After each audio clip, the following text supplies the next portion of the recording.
Hello అండి. ఈరోజు మనకి ఇక్కడ ధర్నా చౌక్ వద్ద నిర్వహించిన ఆత్మగౌరవ సభ యొక్క లంబాడీల ఆత్మగౌరవ సభ అంటూ నిర్వహించిన సభ యొక్క ముఖ్య ఉద్దేశం ఏంటండి? ఈరోజు యావత్తు తెలంగాణ రాష్ట్రంలో గిరిజనులపైన జరుగుతున్నటువంటి అసత్య ప్రచారం కోసమే ఈ సభ జరుగుతుంది. ఆత్మగౌరవ సభ గిరిజనులపైన అనేక రకాలుగా అసత్య ప్రచారం చేస్తూ ఉన్నారు. ఏ విధంగా అంటే ఎగ్జాంపుల్ చెప్తాను. మీరు వలసవాదులు, మీరు దొంగలు, మీరు దారి దోపిడీలు, మీరు చట్టబద్ధంగా ఇందులో అమలు కాలేదు అంటే భారత రాజ్యాంగాన్ని కూడా విమర్శించే విధంగా. కాబట్టి ఈ ఆత్మగౌరవ సభను ఇక్కడ పెట్టినాం. దీనికి ముఖ్య ఉద్దేశం ఏమిటంటే ఏదైతే భారతదేశం కాన్స్టిట్యూషన్ అమెండ్మెంట్లో జరిగిందో, చట్టబద్ధంగా జరిగినటువంటి అమెండ్మెంట్లో కూడా ఇక షెడ్యూల్ క్యాస్ట్ ట్రైబ్లోనే చేర్చారు. కానీ ఇక్కడ ఉన్నటువంటి కొంత గోండు జాతి వాళ్ళు, గోండు కోయలు వాళ్ళు ఏం చేశారంటే అక్కడ గిరిజనుల మీద చిచ్చు పెట్టారు. ఆ చిచ్చు పెట్టడం ఏంది, మీరు డెవలప్ అయిపోయారు, మీరు అన్ని విధాలుగా అభివృద్ధి చెందారు, మా దాన్ని మీరు దోచుకుంటారు అనేసి అపోహాలు సృష్టించి తెలియని వాళ్ళను, వాళ్ళ చదువు కొంచెం దూరంగా అడవిలో ఉండే వాళ్ళని రెచ్చగొట్టే ప్రయత్నం చేశారు. కాబట్టి మేము ఒకటే అన్నాం ఈ సభ ద్వారా, మేము అందరం గతంలో ఏదైతే కలిసిమెలిసి ఉన్నామో అలాగే ఉందాం. మీకు ఏమైనా కావాలంటే అడగండి, మమ్మల్ని కాదు అడగాల్సింది, ప్రజలను మీరు ఏదో రెచ్చగొట్టకండి, అధికారులను అడగండి. ఏ విధంగా అంటే ఇప్పుడు అధికారులు మనకు ఇవ్వాల్సింది, మీకు ఏ విధంగా తక్కువ జరుగుతుంది, మీకు ఏం నష్టం జరుగుతుంది అక్కడ అడగండి. కానీ మీరు ప్రెస్ మీట్లు పెట్టి సభలు పెట్టి రెచ్చగొట్టదని చెప్పేసి ఆదివాసీ నాయకులు మేము విజ్ఞప్తి చేస్తున్నాము. ఇదే భాగంలోనూ ఏదైతే మీరు బయట సోషల్ మీడియాలో కానీ ప్రింట్ మీడియాలో ఎలక్ట్రానిక్ మీడియాలో అసత్య ప్రచారం చేస్తున్నారు, దాన్ని మానుకోండి అంటున్నాము.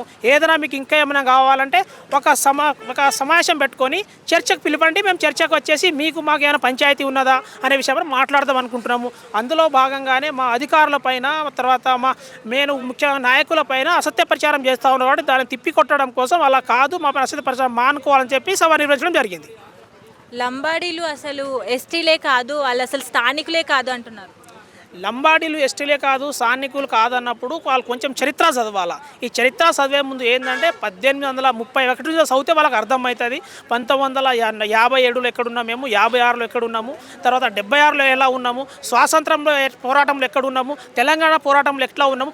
తెలంగాణ కొట్లాట సమయంలో మా నుంచి 26 మంది మా వాళ్ళు చనిపోయారు, గిరిజన లంబాడీలు. మరి కోయామి ఆదివాసులు ఎంతమంది చనిపోయారు? అలా అన్నప్పుడు క్వశ్చన్ రేజ్ అవుతుంది. కాబట్టి మేము ఒకటే తెలియజేస్తాము, మేము గిరిజన మీరు అనడం కాదు, మీరు చదువుకొని మీ దగ్గర ఉన్న ఎవిడెన్స్ మా పైన పెట్టండి, మేము దానికి సమాధానం చెప్తా అంటున్నాం. కానీ మీరు గిరిజనులే కాదు, మీరు అసలు లంబాడీలే కాదు అని చెప్పడం అనేది వాళ్ళు అవేకులు అంటారు, వాళ్ళు తెలివిలేని పరులు అంటారు. కాబట్టి మీరు సమాజంలో హీనన మిమ్మల్ని చూసే విధంగా మీరు తెచ్చుకోకండి అని తెలియజేస్తా ఉన్నాం. అసలు ఇక్కడ ఆత్మగౌరవ సభ, లంబాడీల ఆత్మగౌరవ సభని నిర్వహించారు. అసలు లంబాడీల ఆత్మగౌరవానికి ఎలా నష్టం జరిగిందండి? ఈరోజు తెలంగాణ రాష్ట్రంలో ఈ లంబాడీల ఆత్మగౌరవ సభ, లంబాడీల ఆత్మగౌరవ వేదిక ద్వారా ఇవాళ ఏర్పాటు చేసి సమాజానికి ఈ మధ్యలో మీరు చూస్తుంటారు వివిధ యూట్యూబ్ ఛానల్స్లో, చాలా ఛానల్స్లో ఆదివాసీలని లంబాడీలను కూర్చోబెట్టుకొని డిస్కషన్స్ చేస్తూ ఉన్నారు, మీరు అంతా చూస్తూ ఉన్నారు. కానీ దాంట్లో సమాజానికి ఒక మెసేజ్ కరెక్ట్గా ఈరోజు మనం అనుకుంటే లంబాడీలను వలసవాదులు అంటారు. ఇవాళ మీది ఏ ఊరమ్మా, మీరు ఎక్కడ పుట్టి పెరిగారు? మహబూబ్ నగర్లో పుట్టారు, మీరు హైదరాబాద్ వచ్చారు అంటే మీరు ఇక్కడ వలసవాదులా? కాదు కదా. దానికి వలసవాదులు అనే దానికి ఏం అర్థం ఉంది? ఇది ఒక భారతదేశం, దీనికి ఒక రాజ్యాంగం ఉంది. మనం ఏమని రాసుకున్నాం ఈ భారతదేశం, ఈ రాజ్యాంగంలో? ఈ దేశంలో ప్రతి ఒక్కరికి మాట్లాడే స్వేచ్ఛ ఉంది, సంచరించే స్వేచ్ఛ ఉంది, ఎవరు ఎక్కడైనా ఉద్యోగం చేసుకునే హక్కు ఉంది, ప్రతిదీ కూడా ఉంది కదా. మన ఫండమెంటల్ రైట్స్, ఫండమెంటల్ డ్యూటీస్, దాంట్లో భాగంగానే ఇవాళ మనమంతా నడుచుకుంటున్నాం కదా. అలాంటి క్రమంలో ఒక తెగని ఇంకో తెగ వాళ్ళు డిమాండ్ చేయడం ఏంది? మీరు వలసవాదులు, మిమ్మల్ని ఎస్టీకి తీయాలండి. ఎవరైనా కానీ మనకి ఏం కావాలని చెప్పేసి ఉద్యమాలు చేస్తారు. కానీ నువ్వు ఎదుటోనికి వాడిని తీసేయి, వానికి ఇవ్వకు, కాదు అని చెప్పడానికి ఎవరికి రైట్ లేదు.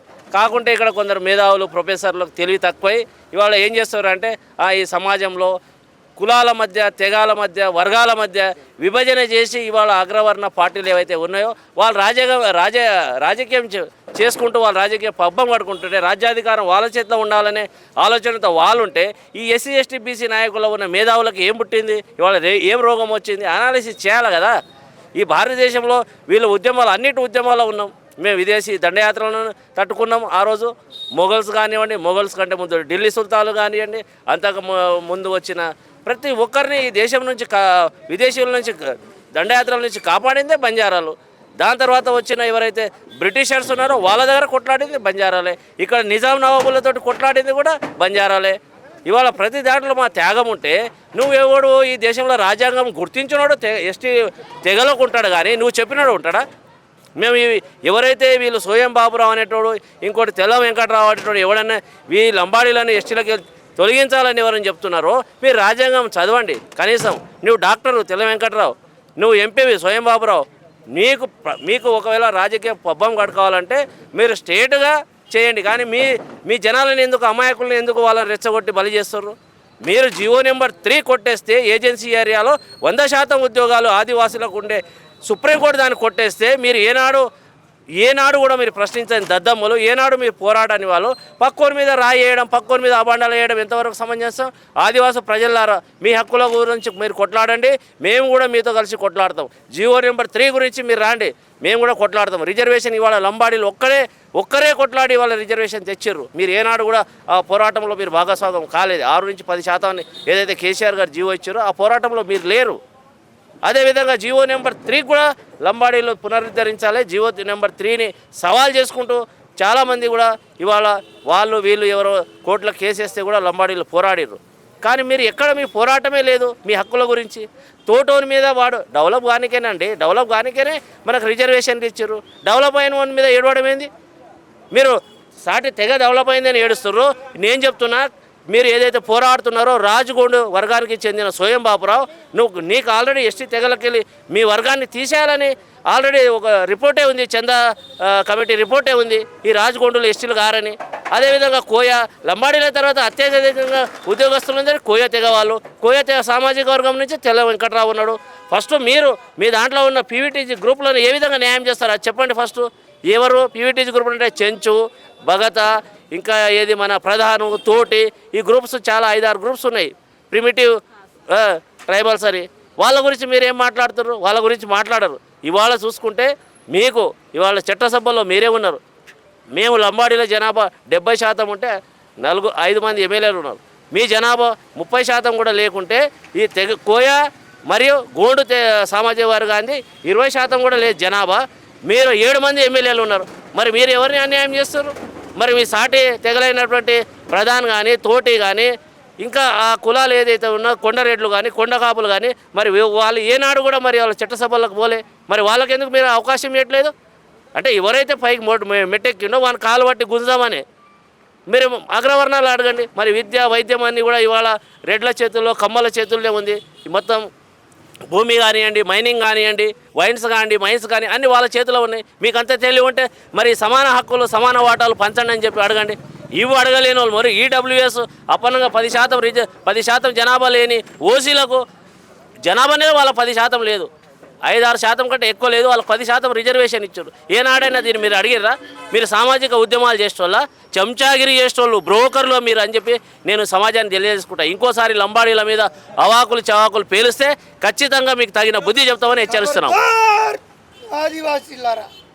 ఈరోజు ఇక్కడ మా బిడ్డలు, మా బంజారా జాతి బిడ్డలు వేలాది మంది తరలి వచ్చారు. మేము ఒకటే చెప్పదలుచుకున్నాము, ఈరోజు సుప్రీంకోర్టులో వేసిన పిటిషన్ను నువ్వు వెనక్కి తీసుకోవాలి. ఎందుకంటే ఆ రోజు రాజ్యాంగబద్ధంగా చట్టబద్ధత ద్వారానే మాకు రిజర్వేషన్ కల్పించడం జరిగింది. నువ్వు పిచ్చి వేషాలేసి రాజకీయ లబ్ధి కోసము నువ్వు ఏ రోజు పిటిషన్ వేసావో ఆ రోజు నిన్ను ఇక్కడ ఉన్న ప్రజలు బొందబెట్టడం జరిగిందని మా ప్రజలకు మేము ఒకటే చెప్పదలుచుకున్నాము. ఎవరు ఎన్ని కుట్రలు పన్నినా కూడా, ఎవరు ఏం చేసినా కూడా మా రిజర్వేషన్ తీసేది కాదు. ఎన్ని విధాలుగా మీరు ప్రయత్నాలు చేసినా కూడా దానికి సుప్రీంకోర్టు కొట్టివేస్తుంది ఆ కేసునని చెప్పి మేము అందరికీ ఒకే మాట చెప్తున్నాము.